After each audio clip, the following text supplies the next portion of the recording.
Hi everyone, this is Andrea with Nutrition Commission. Welcome. Today's topic is why hormones are so important. And if we can really step back and think about this, what are hormones? Hormones are literally your body's messenger system, if you can look at it that way. They're flowing throughout our body. They're neurological hormones. There are appetite hormones. There's the blood sugar regulating hormones. There's our metabolism from the thyroid. Everything's a hormone. We have our reproductive hormones.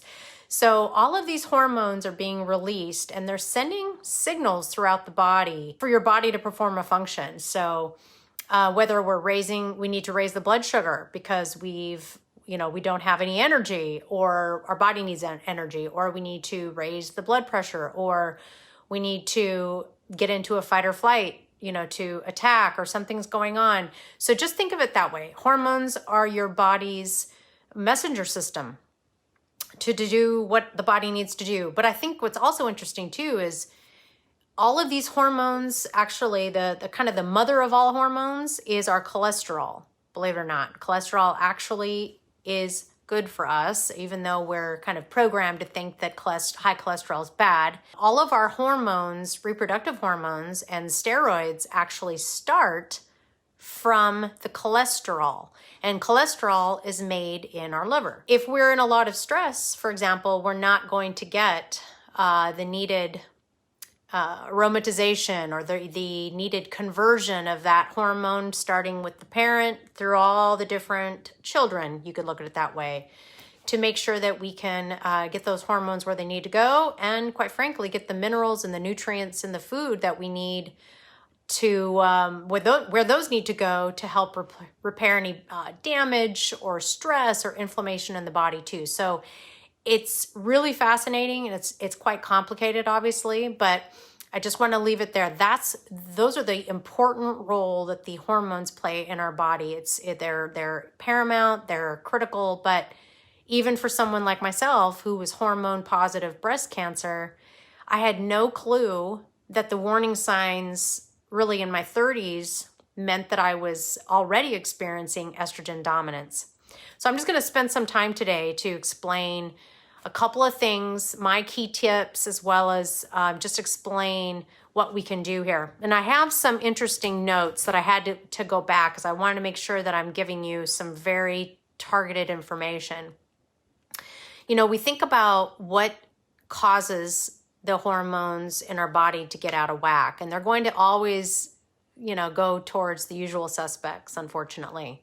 Our poor diet. So if we're eating a lot of processed foods, if we're under chronic stress, and again, stress doesn't have to just be that mental stress. It can be the physical stress, the emotional stress. Stress is stress to the body. Okay. So chronic stress. If you've been someone who's been taking birth control pills or hormone replacement therapy, like I know, again, I have just because of cancer, xenoestrogens. Again, anything that's in a plastic bottle, especially even though they've been trying to say that things are BPA free, but then they're making bottles out of a different chemical that is turning out to be more toxic than the BPA. So it's just probably best for everyone just to drink out of glass if you have to. And there's plenty of great options for glass drinking bottles, glass storage containers, and so on and so forth. Also, just the process, unfortunately, of getting older, okay? Things do start to get worn down, this wear and tear of the body, and hormones are no different. Also, having impaired digestion. So again, as we have hormonal imbalances, we also can start to see that we're not getting as good of a bowel movement maybe, or we're just not getting the good bile production out of the liver, because the liver is also sluggish because it's got some poor detox function. So when you have these fundamental elements going on, whether it be in the adrenal fatigue, liver detox isn't quite up to par, we've got some impaired digestion, all of a sudden now hormones are starting to get imbalanced because they're not able to be excreted out of the body like normal. Let's just put it that way. Let's just talk about excess estrogen because it is so common, and with a couple of clients even that I'm speaking to, and I'm not going to share their name, but so many common symptoms of whether it be PCOS or endometriosis or unexplained weight loss, definitely anxiety, moodiness. Now, again, it's not always just one element. It's all, it's not all to say that it's about hormones because there could be other things going on, but a lot of these symptoms show up in the same fashion. You might have water retention. You might have breast fibroids or cysts and things like that. You are, in this constant fight or flight mode. Your body is basically in an estrogen dominant position. In other words, we need this balance with progesterone to actually have that yin and yang, which is very interesting. So a lot of times if someone is really fight or flight mode and stressed and this and that, it's often interesting to do your testing and see, well, gosh, no wonder my progesterone is completely out of whack. So I want to give you some 3 things that you could really do to start putting your hormones into greater harmony, okay? And that's really what we're about. We're not about let's, get rid of excess estrogen, because some of us might think, well, how do I lower my estrogen? It's not always that is the need. You may not need to even actually lower estrogen. You might need to raise your progesterone.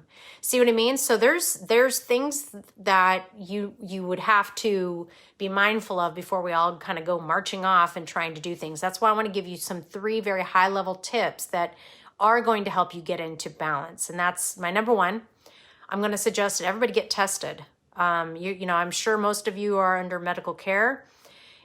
Getting your full estrogen panel done, and maybe I'll put a file in one of our folders here where you can access my recommended labs, but your full estrogen panel, okay, including estradiol, because there's good estrogens, or good estrogens, and then there's the bad estrogens, and the bad estrogens are usually because we're out of balance, okay?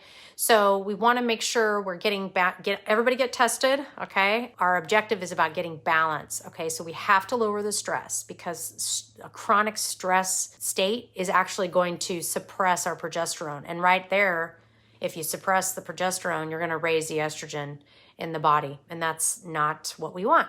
I would also say that we want to make sure that our thyroid is functioning properly. So as we're getting our baseline labs, the full thyroid panel would also be a great way to go, including the antibodies, okay? And that's another piece that is often, for whatever reason, some doctors just don't automatically pull the antibodies. So I would make sure you do that as well. And if needed, to get this balance, hormonal balance, I would also look into maybe exploring progesterone cream.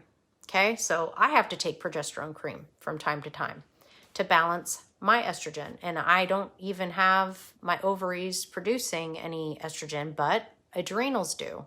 Okay, our adrenals pump out some estrogen. So everything in balance is the objective here. And how do we do that?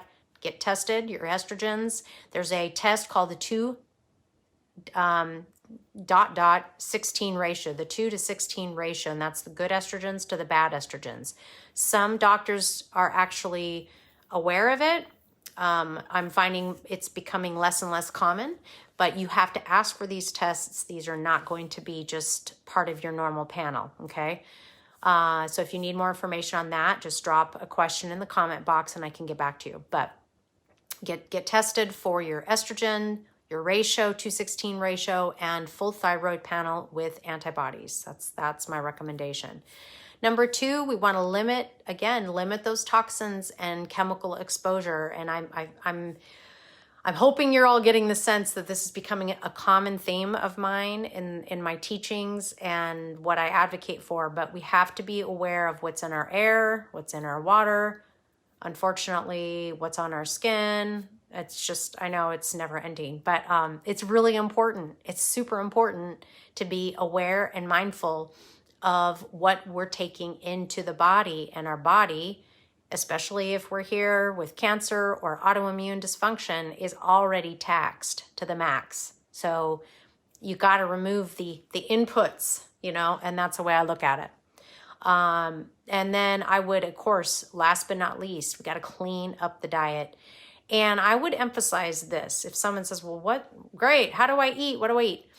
Think of it, I'm giving you a massive simple tip here. Protein, healthy fat, and veggies. That's the way you eat when you're trying to balance your hormones. It's that simple. Protein, healthy fat, and your veggies. That's it. Half your plate veggies, quarter of the plate can be the protein, grass-fed, organic, clean, high quality. Healthy fats, your avocado, nuts, seeds, okay? Or you could do olives. You could do, I'm salivating, I'm hungry. But you have to have the healthy fats, okay? That's really important too. So if you get into that mindset that this is just the way you eat, and it is very satisfying. And this is the way I've been eating for the last 6 years now. You're going to find that your hormones will start to balance, okay?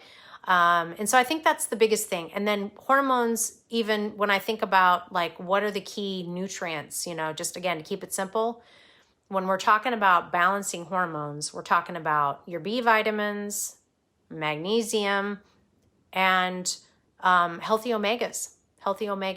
Okay. So we need all the nutrients, but those are the three that I look for to make sure when I'm working on a meal plan or a recipe that's targeting hormone harmony, I'm making sure that I've got those therapeutic dosages there. But if you're eating protein, healthy fat, veggies, you're checking all the boxes already, so you're good. So I also want to give you two additional bonus tips. Okay, so we have to work on improving our digestion, and we have to start also working on improving our detox function in the liver, okay? And if you haven't grabbed those handouts, just again, comment below and I will add the links for you to get the handout for liver health as well as the digestive health. So I hope that this overview really helped you understand a little bit better, why hormones are so important to our overall health, especially with our conditions of whether it be autoimmune, this hyperimmune state to hypoimmune state in the world of cancer and everywhere in between. But we have to achieve balance, and that's ultimately what health and wellness is really about. It's how do we get our body back into a resemblance of balance and harmony. Okay, so I hope these tips helped. If you have any additional questions, please drop them in the comment box or reach out to me via DM. I hope all of you stay well and healthy and happy. And until we meet again, everyone, bye-bye.